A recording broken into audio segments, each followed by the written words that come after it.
Si vous nous rejoignez à l'instant, vous avez fait le meilleur choix, c'est celui de regarder Info TV et surtout de regarder votre programme Espace Miné de lundi à vendredi, 10h, 11h52. Nous sommes jeudi, c'est jeudi spiritualité. Nous vous le disions en ouverture, ce matin nous marquons un arrêt important pour parler du christianisme avec une interrogation. Qui est à l'origine du christianisme? Plusieurs thèses s'affrontent et ce matin, nous allons essayer de poser ces débats sur la table afin que nul n'en ignore. Je commence par l'homme d'église, chrétien, convaincu et convaincant, qui est sur ce plateau, révérend Bayon.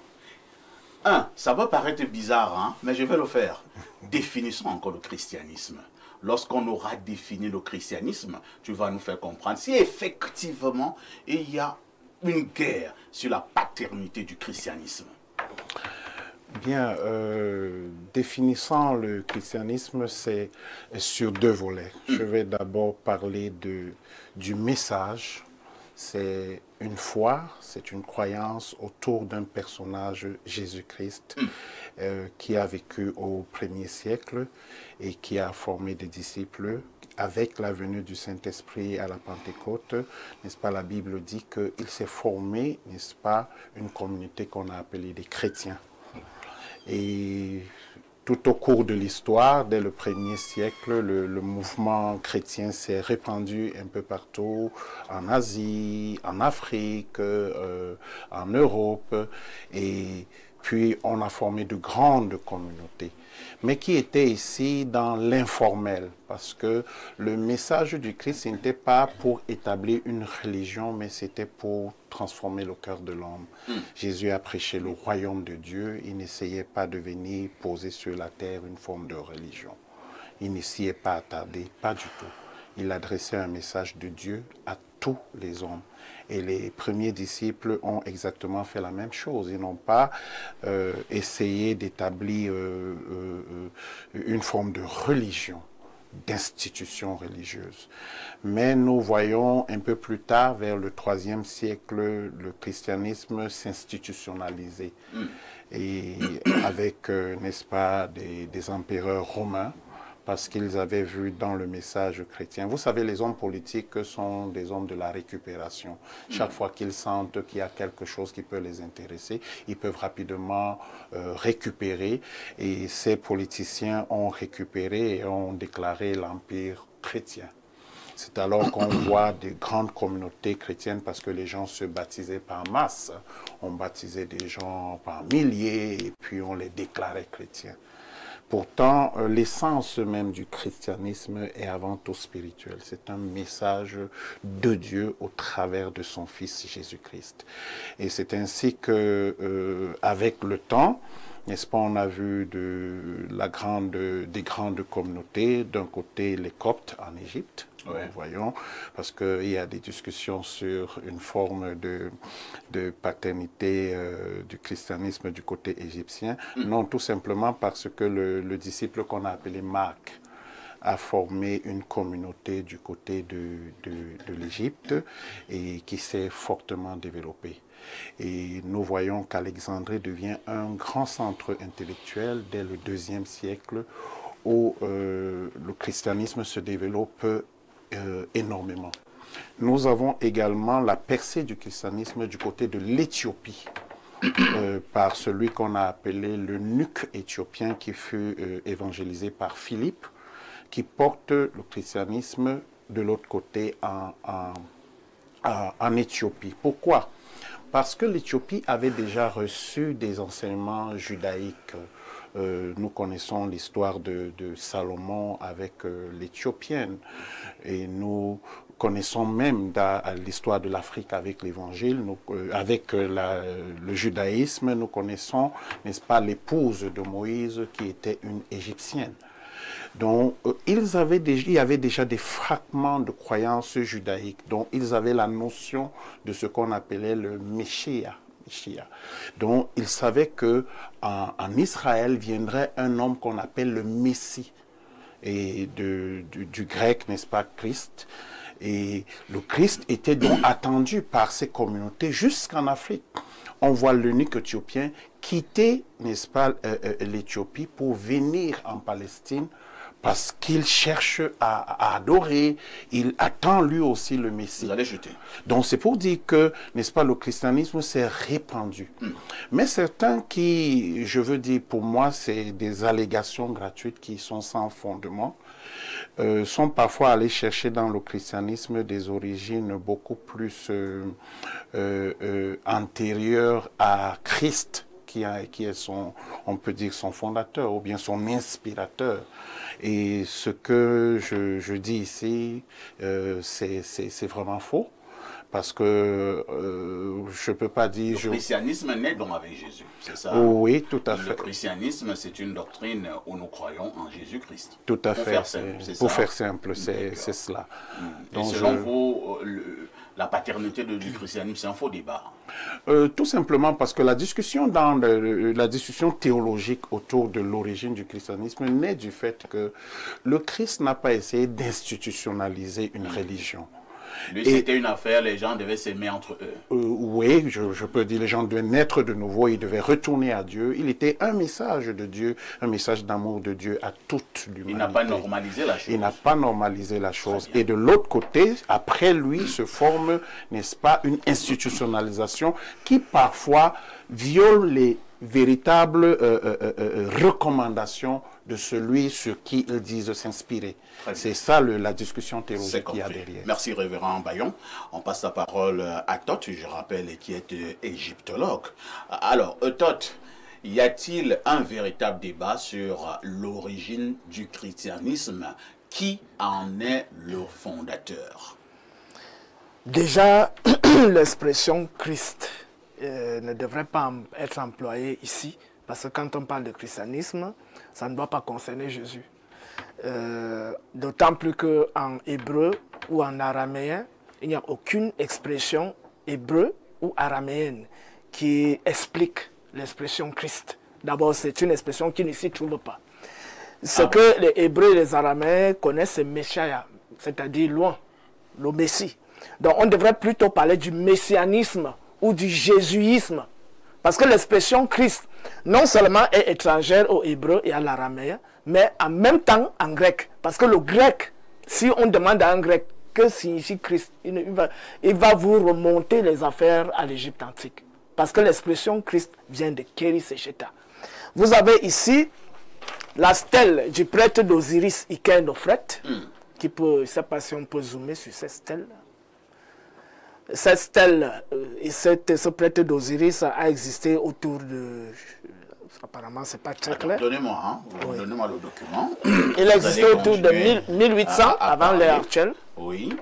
Il existait autour de 1800 avant l'ère actuelle. Et sur cette stèle, là où j'ai marqué, là où c'est marqué là, il est écrit Jeba N.I. Neger N. KOF. Excusez-moi si je peux le lire ici. Oui. Jeba N.I. Neger M. KOF M. I.A.T.I. Net Keri Secheta Irit-I Nepsema. Qu'est-ce que ça veut dire? J'ai habillé le corps de la divinité en tant que celui qui s'occupe de ce type de mystère et en tant que gardien des mystères. Parce que Keri Secheta signifie gardien des mystères.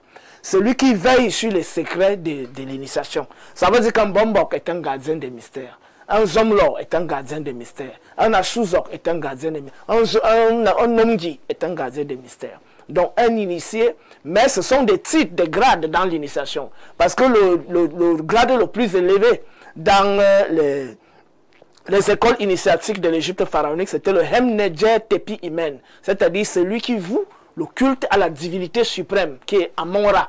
Donc, le Keri Secheta est un grade transitoire, un peu comme dans la prêtrise actuelle, on dit prêtre, évêque, archevêque, nonce, etc. etc. Donc, c'était des grades d'initiation. Donc, l'expression Christ se retrouve dans le grec via les étudiants grecs en Égypte tels que les Pythagore, Platon, Aristote et tous ces gens. Donc, il y a plusieurs expressions d'ailleurs égyptiennes qui se retrouvent dans, comme Horos, qui est devenu horoscope. Le Horos là, c'est Horus, qui signifie horoscope, signifie le parcours du soleil dans les divers compartiments des étoiles dans le ciel. C'est ça qui a donné le zodiaque, horoscope.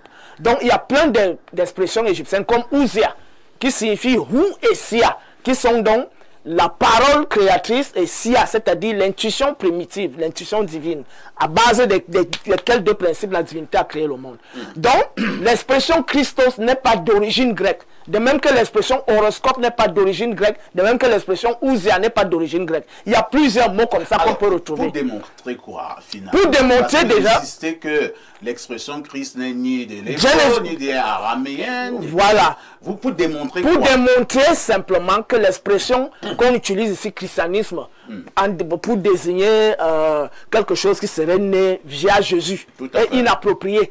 On devrait dire le jésuisme ou le messianisme. C'est-à-dire que si c'était un hébreu ou un araméen, il faut qu'on emploie les expressions appropriées. Soit on utilise le nom de l'individu lui-même, Jésus, soit on utilise l'expression Messie, qui est utilisée en araméen ou en hébreu. Là, on évolue. On va directement à la problématique posée de ce matin. Voilà. Deuxièmement, l'individu, d'abord le nom Yehoshua, c'est un nom commun à l'Antiquité tardive chez les Hébreux. Donc il y avait d'ailleurs Yehoshua qui signifie celui qui sauve. Ça signifie la même chose que Joseph. Joseph, c'est toujours Yehoshua. Il faut que les gens le sachent. Joseph et Jésus se disent de la même manière, Yehoshua. Bon, je ne sais pas pourquoi ils ont varié. C'est devenu Jésus, Jésus, et de l'autre côté, Joseph. Là, vraiment que ces gars nous donnent des explications là-dessus.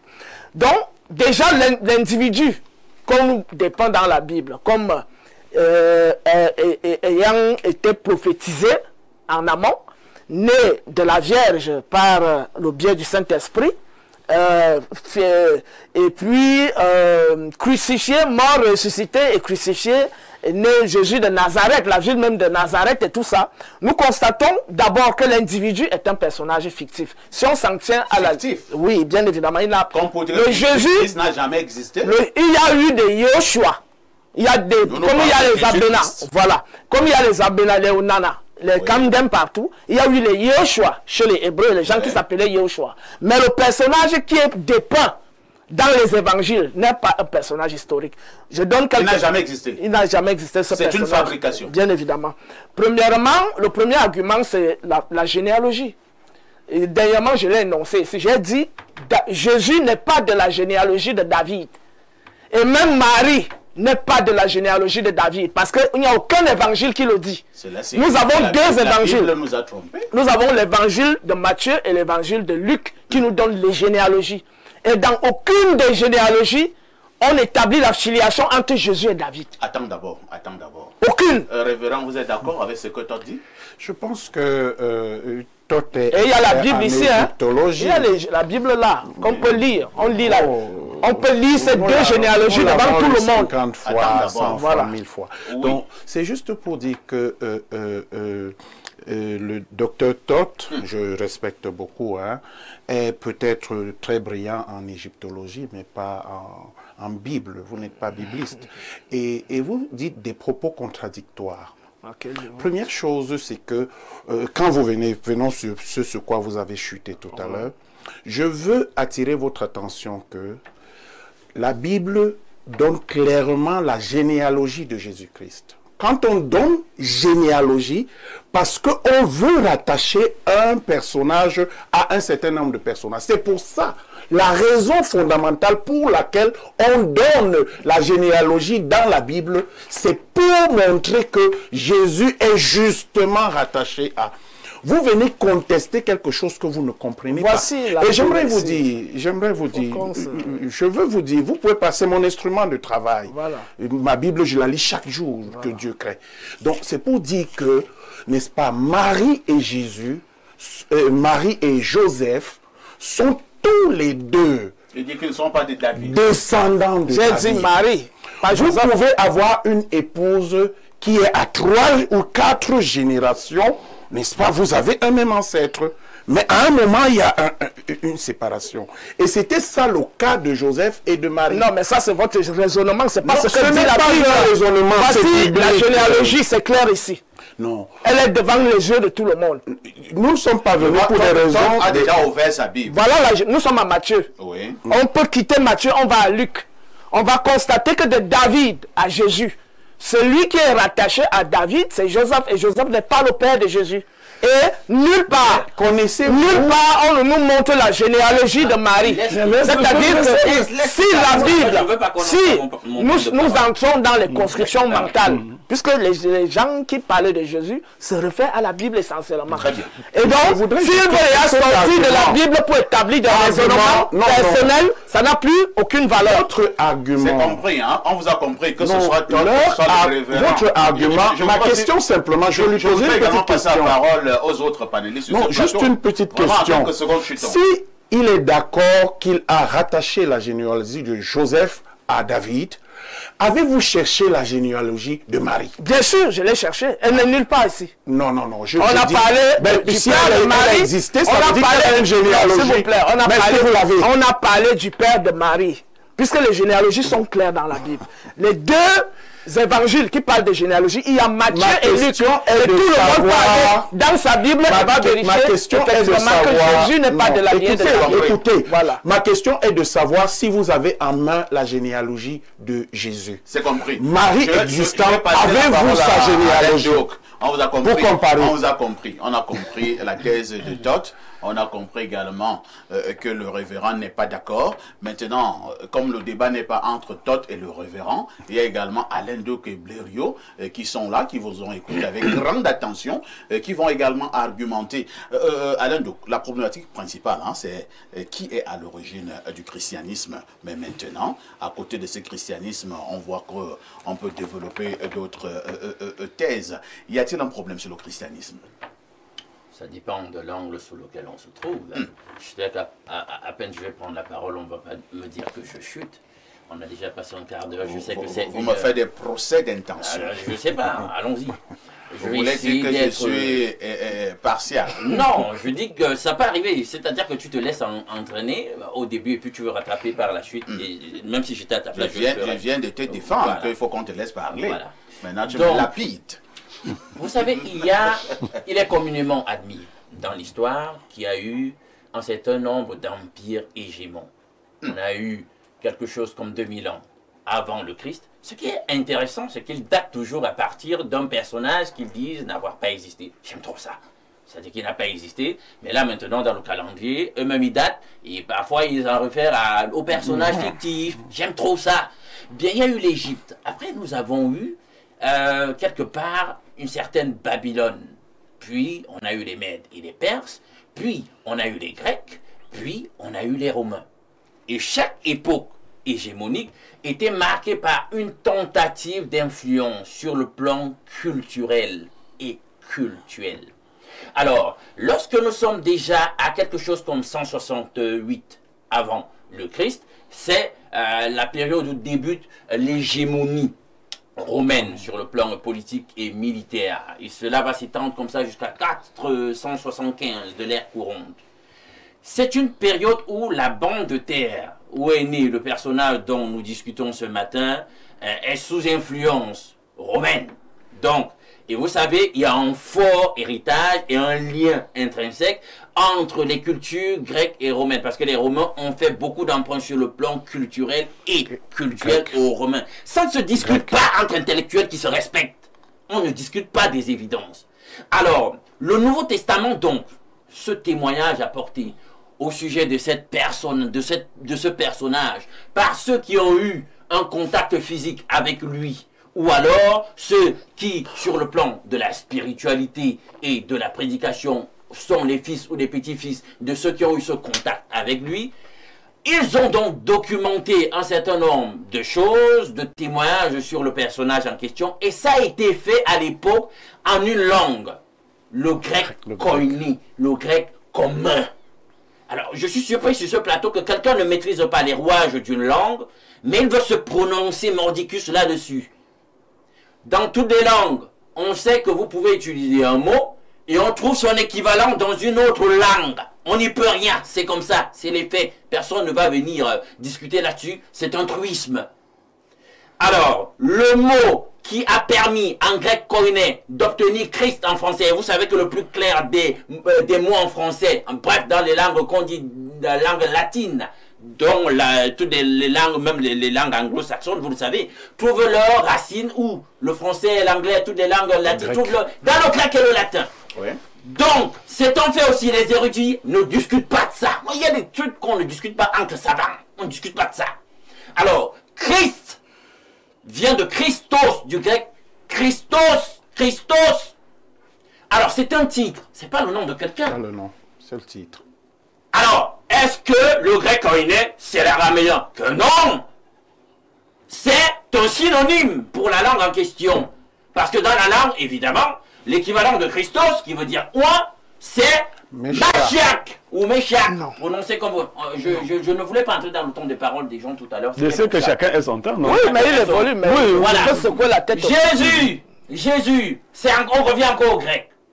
Pourquoi on a Jésus? Bah, le nom en araméen, c'est Yehoshua. Et il a raison, c'est un nom tout à fait commun là-bas. Osée, Josué, etc. C'est ça, c'est la même racine en réalité. C'est un nom que les gens ont eu avant le Christ et après lui. Il faut le comprendre. Mais il n'y a qu'un seul qui a marqué significativement l'histoire du monde au point où 2000 ans, 2025 ans après, on est encore en train de parler de lui et c'est l'homme, d'après l'histoire, le plus populaire de l'histoire de l'humanité. Vous n'y pouvez rien, ça aussi c'est un fait. Bien, alors, est-ce que c'est un personnage fictif? D'où vient le christianisme? De son vivant, lui n'a pas cherché à créer une religion systématisée, structurée, centralisée, politisée, etc. Lui, il avait un message et il le partageait. Il voulait que l'homme renoue avec Dieu, que l'homme soit transformé. Et à l'époque, qu'est-ce qu'on appelait Église? L'Église n'était pas structurée, systématisée, politisée, comme on le voit aujourd'hui. On a dans la Bible le témoignage que ce qu'on appelait Église, ben, c'est les hommes. Déjà, même depuis l'araméen, quand on parle le mot tchal aujourd'hui, par exemple, c'est la même racine pour dire assemblée, armée, etc. Donc, lorsqu'on parle en réalité d'église, il s'agit de la communauté des hommes, qu'ils soient n'importe où, même si c'est sous l'arbre palable, n'importe où dans le monde, tant qu'il y a des hommes, il y a l'église. Et l'église, c'était quoi? Ben, c'était des petites communautés qui se retrouvaient dans les domiciles des gens.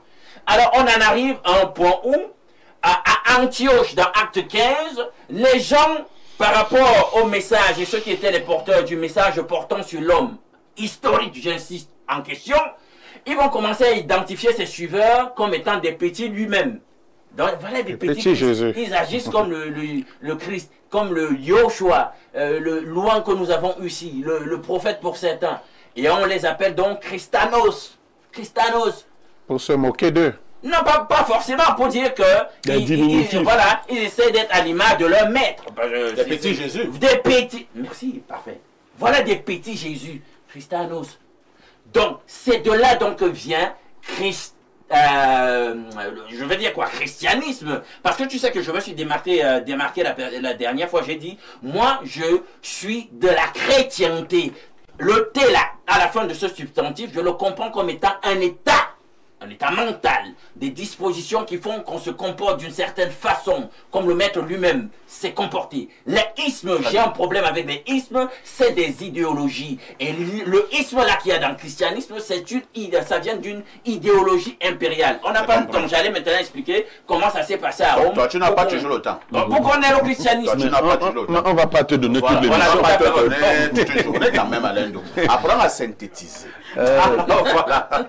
Alors, Pierre Bleriot-Niemek, c'est vrai que pour parler de l'origine du christianisme, il faut justement d'abord que nous entendions sur cette affaire de Christ, et je vois vraiment que le débat est houleux, mais je voudrais qu'on puisse évoluer. Mais je vous donne la parole, si vous pensez qu'on peut quand même encore disserter sur cette affaire de Christ, et surtout, il y a un autre débat, j'ai peur qu'on embrasse tous ces débats, parce que c'est un gros débat encore. Beaucoup qui pensent même que Jésus est un personnage fictif. Ok. Si cela était vrai, mais nous sommes dans l'entourloupe. Oui, si c'était vrai. Alors, Alain Douk a dit entre eux savants, il faut pas... Il faut se respecter. Il faut se respecter. Évidemment, entre les chercheurs, il faut se respecter. Quand j'ai vieilli un peu, je suis retourné à l'école doctorale. J'avais pour camarade Tot. Ah bon? Qui est assis là. On a été camarades en 4e et en 5e année de philosophie. Il a choisi de faire métaphysique. Il a choisi en même temps de faire égyptologie. Ça veut dire qu'il fait des recherches. Nous avons tous fait des bribes de cours d'égyptologie. Je ne peux pas aujourd'hui discuter égyptologie avec lui. Mais Todd n'a pas fait l'exégèse. Il ne sait pas ce que c'est. C'est-à-dire qu'il n'a pas fait l'exégèse. On lui a demandé s'il connaissait la généalogie de Marie. Il a dit qu'il n'y avait que la généalogie De Joseph. Non. Dans la Bible, la généalogie de Marie est donnée de deux façons. La première façon dans laquelle on entend parler de la généalogie de Marie, c'est un ange. L'ange qui dit, Fille de David. qui dit la généalogie de Marie. C'est l'ange qui le dit. Et on va lire le texte. C'est en Luc. Alors, l'ange est apparu par deux fois. Il est d'abord apparu à la cousine de Marie, qui s'appelle Élisabeth, qui est la femme de Zacharie, qui a donné naissance à Jean-Baptiste. Zacharie a... Non, il est apparu à Zacharie. Zacharie a nié. Et l'ange lui a dit, pour signe, tu seras muet jusqu'à ce que l'enfant naisse. 6 mois après.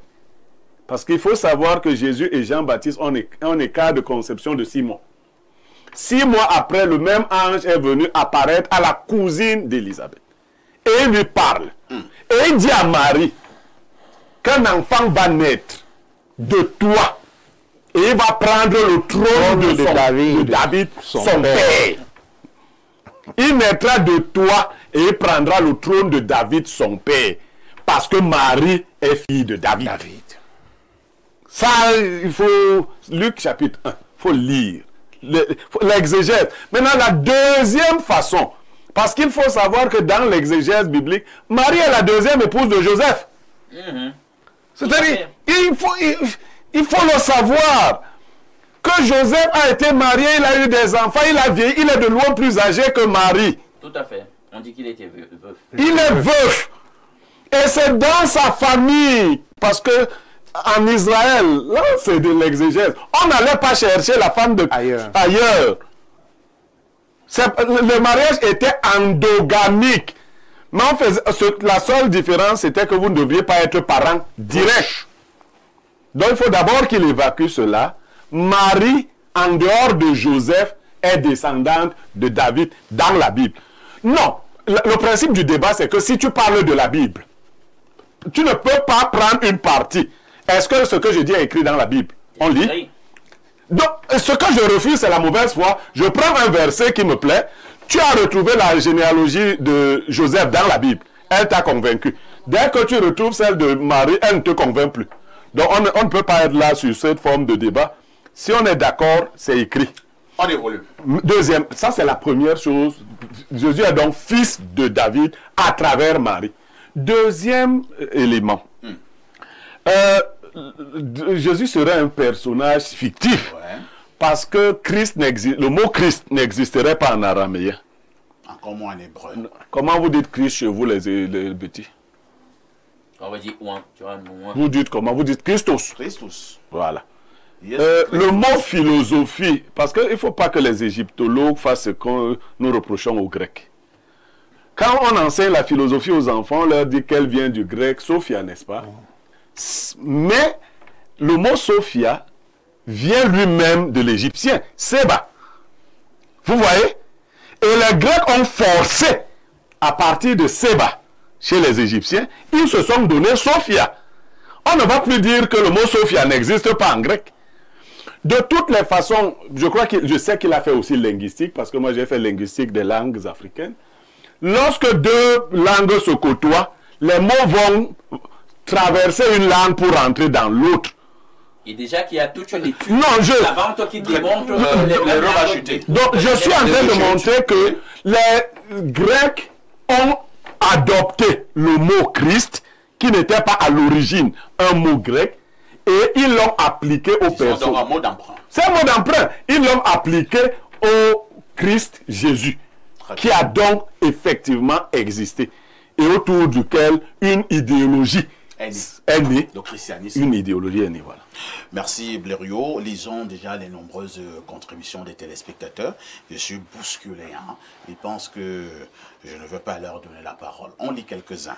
Bonjour parfait. Alain Douk est vraiment transfiguré. Son développement est très à propos. Merci. Bonne émission. C'est Simon-Pierre Onana, Madame Barkona, qui envoie le message. Merci à Mme Barkwana. Allons au plus 33, c'est la France. Bonjour au panel, bonjour au King Okon du Tapé Sec, Blériot Niemek, dont je suis un grand fan. Bonjour au Français Alain Douk. Je suis très ravi de savoir que vous allez lire mon tout premier message. Alors, pour ce programme du jeudi, j'aurais aimé en apprendre plus sur nos propres cultures ancestrales africaines. Pour moi, la Bible nous rapproche les uns les autres, mais nous éloigne de nos valeurs, nos coutumes et de notre histoire. Merci à vous, je suis toujours très à l'écoute. Pierre Blériot-Niemek, merci pour le conseil. Il faut aider les gens chez eux. Oui. On peut lui répondre? Oui, réponds. Peut-être que ça nous donnera dans le cadre de Jeudi Spiritualité de traiter de l'africanité de la foi chrétienne et des personnages bibliques. Ça manque, parce qu'il y a tout un gros mensonge que les gens sont en train de faire là-dessus pour séparer finalement l'Afrique d'une foi même qui est africaine à la base. On va maintenant au plus 7. Il s'agit de quel pays là? Je retrouve rapidement le pays. Hein? La Chine. Blériot me souffle à côté qu'il s'agit de la Chine. Non, Blériot, il s'agit de la Russie. La Russie. De la Russie. Alors bonjour à vous, belle thématique. J'ai comme impression que les gens aiment remettre en cause la nature du christianisme qui, sur ce plateau, peut dire avec précision qui a crié les Égyptiens. Lorsqu'on vous dit que Magellan a fait le tour du monde et qui était là pour vérifier son parcours, était-il seul? Tout ceci, c'est pour dire que nous pouvons tous remettre en cause. Bon, c'est vrai, toi, tu nous as pas aidé. Hein. Non, il n'était pas venu pour nous aider. Hein. Voilà. Autre message. Alors, il est long. Hein? Demandez à votre clergé qui essaye tant bien que mal de justifier le lien qui existe entre leur personnage messianique fictif et le christianisme. Décidément, certains insistent sur cette affaire de Jésus fictif. Car Christ veut dire oindre l'huile, de donner le lieu exact du tombeau de Jésus. Je tiens en passant à rappeler qu'il existe près de 6 tombes de ce Jésus, dont 3 en Israël, avec le tombeau du jardin, tombeau de Talpiot, celui de Golgotha, calvaire au siège de Crâne, précisément à l'église Saint-Sépulcre, tombeau également trouvé en France, en Rennes-le-Château, au Japon, village Shingo, en Inde, sauf que l'archéologie n'a rien trouvé dans ces tombes, sauf dans le tombeau de Talpiot, où il y a le tombeau de Talpiot, où l'on a trouvé 10 cercueils dans 2 sites, Talpiot A et Talpiot B, à l'intérieur desquels on aurait trouvé dans des ossuaires tombes ou cercueils contenant des ossements, les ossements des enfants et frères de Jésus, à savoir Jacques, Jacob, frère de Jésus, Talpiot A, et fils de Joseph, Joseph, Judas, fils de Jésus, Maria Ménée, Marie-Madeleine, épouse de Jésus, Talpiot B, car d'après les tests d'ADN, ils n'ont aucun lien biologique. Mathieu, Matthieu égale don de Dieu, au Japon également, dans un village appelé Shingo, où il serait arrivé même par 2 fois par bateau et aurait même changé de nom pour s'appeler Daitenko Taro. Il serait venu pour la 2e fois s'installer, marié avec des enfants, 3 filles, et mort à l'âge de 106 ans. Ce qui remet en cause la résurrection de Jésus, puisqu'il n'a jamais été ressuscité et ne serait pas celui auquel fait allusion la Bible. Oui, il y a beaucoup. Que ce soit Alain Douk, que ce soit le pasteur, que ce soit Blériot, on estime que vous êtes à côté de la plaque. Bon, je réponds avant mon développement. Je réponds d'abord que la chronologie dit que avant Jésus, après Jésus, c'est Julien le Petit, un Romain, au 4e siècle, qui décide de la date, c'est-à-dire 4 siècles plus tard. Ce qui est très ridicule. Donc quand aujourd'hui on dit avant Jésus, c'est Julien le Petit. Tout le monde peut faire la recherche. C'est lui qui dit qu'il serait mort ou serait né à telle période. Et ça c'est la première chose, parce qu'il a parlé de chronologie. La deuxième chose, c'est que si un fantôme sort en route là, et commence à parler à quelqu'un, la personne entend les voix, que ta mère est fille de Zarathustra, un fantôme. Donc les gens préfèrent croire aux histoires de fantômes que de croire à une généalogie retracée par un hébreu lui-même. C'est-à-dire Matthieu le hébreu et Luc le hébreu nous donnent les généalogies. C'est-à-dire que pour connaître ma généalogie, il faut arriver dans mon village. On va te dire Abonné Eluna, fils de Ede. Fils de Ede. C'est pas le fantôme. C'est un raisonnement spécieux. C'est pas le fantôme qui va venir nous dire qui a la réalité. Non, est-ce que vous avez lu l'évangile de Luc? Bon, l'ange c'est le fantôme. Non, est-ce que Luc... Non. Je voudrais pas faire, si tu permets. Non, mais toi tu vas revoir, t'inquiète. Je te permets de relancer. Luc, qui est médecin, n'est pas là quand Marie tombe enceinte, parce que Luc est supposé être apôtre de Jésus. Il rapporte des choses auxquelles Luc n'a pas assisté. Donc Luc n'est pas là et puis l'ange vient dire. Alors, Luc donc qui te donne la généalogie de Jésus, d'où lui vient l'idée qu'avant la naissance de Jésus, il y a une visite entre un ange et Marie. D'où lui vient cette idée? Toi, tu reprends la parole.